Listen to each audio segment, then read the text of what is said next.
Channel कोई दावा नहीं करता और ना ही प्रोत्साहन करता है। आज ऑफिस में बहुत काम था। रात को नए फ्लैट तक पहुंचने में काफी देर हो गई थी यश को। कल ही यहां शिफ्ट हुआ था वो। राहुल ने भी यश को कल यहां शिफ्ट करने में काफी मदद की थी। रात को यही रुका था और सवेरे सवेरे दोनों साथी आज की हमारी स्टोरी है बूढ़ी भूतनी, जो एक सुनसान पड़े फ्लैट में रहती है और वहाँ पर जो रहने के लिए आते हैं लोग उन्हें तंग करती है। अजीबोगरीब घटनाएं होती हैं, किस्से होते हैं और बहुत डरावनी चीज़ें वहाँ बयां होती हैं। बहुत मज़ेदार स्टोरी है। मैं इसी तरह की स्टोरी यहाँ अपलोड करता रहता हूँ। उम्मीद करता हूँ आपको पसंद आती होगी। तक चलते हैं आपके साथ, छोड़ आते हैं आपको। यश ने उसे ऊपर से नीचे तक देखा, ऐसे मुस्कुराया जैसे वो इंसान नहीं कोई कीड़ा हो, और जेब से 20 का नोट निकालकर उसके हाथों में देकर बोला, इसे रखो।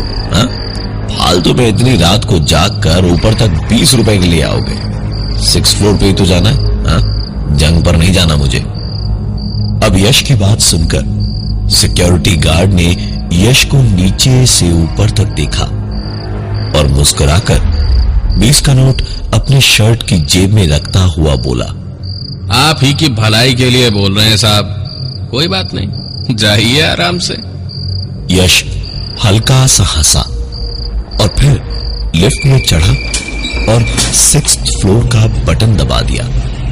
लिफ्ट भी धीमे धीमे अपनी रफ्तार से ऊपर तक गई। यश लिफ्ट से उतरा और लिफ्ट का दरवाजा बंद करके जेब से चाबी निकालता हुआ अपने फ्लैट का दरवाजा खोलने को पलटा ही था जब उसने देखा कि 7th फ्लोर पे जाने वाली सीढ़ियों पर एक थोड़ी उम्र दराज औरत बैठी थी। कुछ काले बाल और कुछ चांदी के धागों जैसे चमकीले सफेद। तकरीबन कुछ 60 से 65 के बीच की उम्र रही होगी उनकी। इतनी रात को यहां क्या कर रही है, यही सोचकर यश ने पूछा, अरे आप यहां क्यों बैठी हैं? किसके घर जाना है आपको? वो औरत जैसे इंसान नहीं पत्थर थी। पूरी बात को सुन के भी वैसे ही बैठी रही, न हिली न कुछ बोली। यश ने सोचा शायद ऊंचा सुनती होगी, इसलिए उसने दोबारा कहा, आंटी जी यहां क्यों बैठी हैं? अरे कहां रहती हैं आप? वो पलटी और यश के फ्लैट की ओर इशारा करके बोली, मैं यहीं तुम्हारे साथ ही तो रहती हूँ। यश कल ही आया था, शायद गलत फ्लैट के सामने खड़ा था। उसने पलटकर दोबारा देखा, बगल वाले फ्लैट का नंबर देखा और अपने फ्लैट का भी, और फिर उस औरत की उंगली के इशारे को दोबारा देखा और उसने कहा कि आंटी जी यहां तो मैं रहता हूं, रेंट दिया है मैंने, अग्रीमेंट साइन किया है, 609 मेरा है, 608 आपका होगा। वो औरत कुछ नहीं बोली, बस मुस्कुरा के नाम में सर हिला के वैसे ही बैठी रही दरवाजे को खोलते हुए। यश भी पलटा और लॉक खोला और अंदर जाकर उसने दरवाजे को बंद कर लिया। बैग वगैरह रखकर नहा धोकर सोचा एक बार झांका जाए कि बाहर अभी भी वो औरत है या नहीं, आवाज ना हो। इसलिए दबे कदमों से यश दरवाजे तक गया और आई होल से झांक कर देखा तो वो औरत न सिर्फ वहीं की वहीं बैठी थी, बल्कि ऐसे दरवाजे की ओर देख रही थी जैसे वो जानती थी कि यश आई होल से झांक रहा था। एक अजीब बात यश ने अब जाकर देखी कि उसने अभी तक शायद एक भी बार पलकें नहीं झपकाई थी।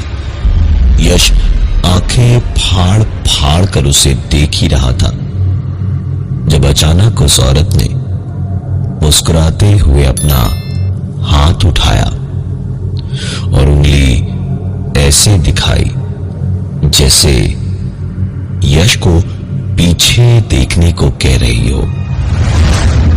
यश को ऐसा महसूस हुआ जैसे नसों के अंदर से लहू नहीं सांप रेंग रहे हो। घबराहट में एक झटके से 2 कदम पीछे हट के देखा तो अंदर के कमरे का दरवाजा हल्का सा हिला। यश धीमे धीमे अंदर कमरे की ओर गया और दरवाजे को पूरा खोल कर देखा तो यश को सिर्फ नसों में ही नहीं, पूरे बदन पर सांप लौटते हुए महसूस हुए, क्योंकि सामने पलंग पर वही औरत बैठी हुई थी। यश का हाल ये नजारा अपने सामने देखकर बेहद बुरा था। उसे ऐसा महसूस हो रहा था इस वक्त जैसे किसी ने उसे बर्फ की अलमारी में बंद कर दिया हो। न हिल डुल पा रहा था और न ही गले से आवाज निकल रही थी। एक औरत जो अभी अभी बाहर थी, बंद दरवाजों बंद खिड़कियों के बावजूद एक ही पल में बिना हिले डुले अगर अभी अंदर थी तो इसका मतलब वो जिंदा इंसान तो नहीं हो सकती थी। यश ने पूरी हिम्मत जुटाई और बाहर की ओर भागा। लिफ्ट का इंतजार न करके सीढ़ियों से ही नीचे भागा और सिक्योरिटी वाले के पास पहुंचकर उसे हाँफता हुआ बोलने की कोशिश कर ही रहा था जब हथेली में खैनी पीटकर उसे हाथों में दबाता हुआ मुस्कुराकर सिक्योरिटी गार्ड ने कहा, हमने तो पहले ही कहा था साहब, पर आप साहब आदमी, चलिए देखते हैं क्या कर सकते हैं। वो तो ऐसे बोल रहा था जैसे घर में कोई भूत प्रेत नहीं बल्कि बकरी का बच्चा घुस गया हो, जिसे दौड़ के पकड़ा और बाहर निकाल दिया। लिफ्ट में चढ़कर दोनों 6th फ्लोर पर पहुंचे और लिफ्ट का दरवाजा बंद करके और वो सिक्योरिटी गार्ड दरवाजे को जरा सा खोलकर अंदर चला गया। उसके अंदर जाने के कुछ ही देर में हल्का सा खुला हुआ दरवाजा बंद हुआ और अंदर से एक आदमी और एक औरत के चीखने की आवाजें आने लगी। यश को याद था कि उसे वहीं खड़े रहना है, अंदर नहीं जाना है। यश चुपचाप वहीं खड़ा रहा और कुछ ही देर में सारी आवाजें शांत हो गई। यश जानता था सारी आवाजें जब बंद हो ही गई है तो अब कोई दिक्कत नहीं है।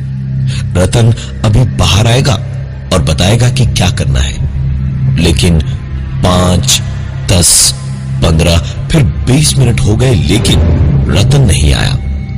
यश ने बड़ी मुश्किल से हिम्मत इकट्ठी की और धीमे से दरवाजा खोला और कहा, रतन, रतन, भाई रतन, रतन। यश की पुकारों के बावजूद रतन का कोई जवाब नहीं आया। यश को परेशानी एक ही बात की थी कि किसी नुकसान का कोई इल्जाम यश पर ना आ जाए। डरता हुआ घबराया सा यश अंदर पूरा फ्लैट उसने देखा लेकिन रतन कहीं दिखाई नहीं दिया। ऐसा कैसे हो सकता था? इतना बड़ा एक आदमी कहां गायब हो गया? जमीन खा गई या आसमान निकल गया या फिर वो बूढ़ी औरत? यही सोचता हुआ यश अपने कमरे के अंदर घुसा और जाकर पलंग पर बैठा भर था जब सिक्योरिटी गार्ड रतन पलंग के नीचे से लुढ़कता हुआ चीखता हुआ अंदर से बाहर आया और वैसे ही चीखता हुआ कमरे से बाहर और फिर फ्लैट से बाहर भाग गया। यश की जिंदगी 1 घंटे में इतनी ज्यादा बदल सकती थी, ये यश तो क्या उसके फरिश्तों तक ने नहीं सोचा था। भागते हुए रतन के पीछे दौड़ा वो। रतन, अरे रतन, रतन रुको, अरे क्या हुआ रतन, रतन? रतन अंधाधुंध भागता हुआ सीधा सीढ़ियों पर जैसे उड़ता हुआ नीचे को भाग रहा था। बेचारे गरीब आदमी को कहां फंसा दिया मैंने, यही सोचता हुआ यश उसके पीछे उसे संभालने के लिए दौड़ा। लेकिन यश जैसे ही सीढ़ियों के एक सीने को पार करके दूसरे पे पहुंचा तो जहां उसे भागता हुआ रतन दिख रहा था, वहीं अब वही बूढ़ी औरत थी। यश एक पल को ठिठक के रुका तो देखा नहीं, रतन ही था। फिर उसके पीछे आवाज लगाकर दोबारा दौड़ा तो रतन नहीं, बुढ़िया ही थी। यश रुका नहीं, दौड़ता रहा और आखिरी सीढ़ी पर पहुंचकर वो बूढ़ी औरत रुक गई और पहले माले पर यश रुक गया। वो बूढ़ी औरत पलटी और यश को बड़े ही गुस्से में घूरती हुई मुंह खोलकर एक अजीब सी आवाज करने लगी और आखिरकार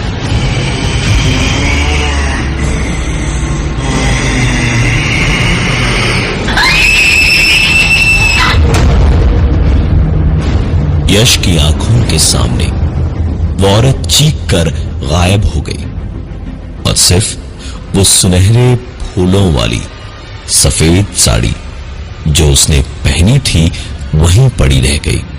यश बेहोश हो गया। आंखें जब खुली और जब उसे होश आया तो वो अपने पलंग पर अपने ही कमरे में था। सपना देखा था उसे शायद ऐसा लग रहा था, लेकिन इतना सब कुछ था कि उसे ऐसा लग रहा था जैसे ये सब कुछ उसके साथ रात को हुआ था। खुद से ही ये पूछते हुए यश सीधा नीचे सिक्योरिटी गार्ड रतन के पास गया और उससे रात के बारे में पूछा। रतन ने जोर से हंसते हुए कहा, अरे साहब, हम कहां से रात को आएंगे, हम ड्यूटी पे थोड़े ही थे। बिल्डिंग में तो रात को किसी की भी ड्यूटी नहीं होती, तभी तो ताला लगाते हैं ना गेट पे। अगर ड्यूटी पे कोई होता तो ताला काहे लगाते। यश को अभी भी यकीन नहीं था कि क्या सच है और क्या झूठ। वो जानता था कि अब पता लगाने का एक ही तरीका है। यश ने रतन को नाश्ते का सामान लाने के बहाने बाहर भेजा और जाकर सिक्योरिटी रूम में सीसीटीवी की फुटेज देखी। यश के होश उड़ गए। एक बार फिर बेहोशी सी छाने लगी घबराहट के मारे, क्योंकि फुटेज में यश को साफ साफ दिखाई दिया कि यश ऑफिस से देर से आया, ऊपर गया, हवा में ही किसी से कुछ बात भी की, फिर सीढ़ियों पर अकेला ही दौड़ता हुआ दिखा और आखिर में बेहोश होकर गिरा। लेकिन घर कैसे पहुंचा ये वीडियो फुटेज में नहीं दिखा। यश ने सोचा कि अब ऐसी मुसीबत से वो लड़े भी तो कैसे। उन्होंने यश से साफ साफ ही कहा कि पूरी बिल्डिंग में अजीब वाइब्रेशंस है, लेकिन कोई जरूरी नहीं कि ऐसी ताकत सामने आए ही। हो सकता है कि इनके रहते वो जल्दी सामने ना आए, लेकिन तभी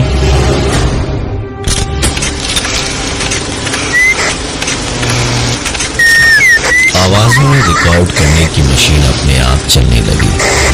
लगातार एक के बाद एक तस्वीरें खींचने लगी। लाइट्स अपने आप जलने बुझने लगी और वोल्टेज अप डाउन होने लगा। एक पल को ऐसा लगा जैसे बस अभी सारे बल्ब्स फट जाएंगे और पता नहीं क्या तो होगा, लेकिन ठीक उसी वक्त सब कुछ एक झटके में ही शांत हो गया। ऑडियो रिकॉर्डर की रिकॉर्डिंग प्ले की तो एक आवाज उन्हें साफ साफ सुनाई दी। 3 बजने से पहले यहाँ से निकल जाओ, वरना यहाँ कोई भी जिंदा नहीं बचेगा, वो सबको मार देगा। ये सुनकर यश की तो जान गले में ही सूख गई, लेकिन घोस्टबस्टर्स की टीम को पता था कि ऐसे हालात में क्या करना है। उन्होंने यश को समझाकर कहा कि वो परेशान बिल्कुल न हो। उन्होंने ऐसे कई केसेस सॉल्व किए हैं, वो सब कुछ संभाल लेंगे। शायद उनकी ये बात, उनका अपने ऊपर ये घमंड किसी को बुरा लग गया, क्योंकि उनकी बात खत्म होते ही तुरंत एक बार फिर से लगा जैसे सब कुछ फट जाएगा। सब कुछ जैसे चीख चीख कर उन सब से वहां से चले जाने और खुद को बचाने की भीख मांगना। यश बार बार कहता रहा, लेकिन घोस्टबस्टर्स की टीम मानने को तैयार ही नहीं थी। तभी अचानक एक साथी उन सब का ध्यान कैमरास की ओर गया। हर चमकते फ्लैश के साथ अंधेरे में उन्हें वही औरत कभी यहां दिखती तो कभी वहां। अब सभी को घबराहट हुई और निकलने को पलटे ही थे जब एक आवाज गूंजी उस औरत की। तुम लोगों ने कईयों की मदद की होगी, लेकिन यहाँ तुम्हारी एक नहीं चलने वाली। उस औरत ने बताया कि हर जगह जैसे किसी अधूरे काम या अधूरी चाहत वाली आत्माएं ही उन्होंने आज तक देखी थी, लेकिन इस पूरी बिल्डिंग में रहने वाले जितने भी लोग दिखाई दिए थे उनमें से कोई जिंदा नहीं था, और उन सबको मारने वाला कोई और नहीं, रतन था। उस औरत को, यानी उषा मल्होत्रा को, जो एक बूढ़ी विधवा थी, उनके गहनों को लूटने के लालच में रतन ने मारकर उसी फ्लैट में सड़ने को छोड़ दिया था। बेटा अमेरिका से उन्हें लेने आने वाला था, तो सब कुछ बेचकर पैसे जो अलमारी में थे वो और गहने वगैरह सब लेकर रतन भागा नहीं था वहां से। सब छुपा के ऐसे रह रहा था जैसे कुछ हुआ ही नहीं हो। उसके 2 दिन के बाद ही रतन पागलों की तरह दौड़ता हुआ बिल्डिंग से बाहर भागा, जैसे कोई उसके पीछे था। उसके बाद एक के बाद एक पूरी बिल्डिंग में कोई नहीं बचा। रतन ने मर के भी अपना बदला ले लिया। ये सारी बातें बताने के बाद उस औरत ने एक बात और कही। 3 बजने के पहले यहाँ से निकल जाओ, वरना इतने लोगों की नफरत, इतनों के दर्द और गुस्से का शिकार हो जाओगे। कोई नहीं, कुछ नहीं बचा पाएगा तुम सबको। नजर घड़ी की ओर गई तो देखा 2:58 हुए थे। यश के साथ बाकी सब ने भी दौड़ लगाई वहां से। नीचे पहुंचकर मेन गेट के ताले को खोलने की कोशिश कर ही रहे थे जब खैनी पीसकर होठों में दबाते हुए रतन की आवाज उन्हें सुनाई दी। कहाँ चले सब लोग? 3 बज गए साहब, चलिए ऊपर छोड़ दूं।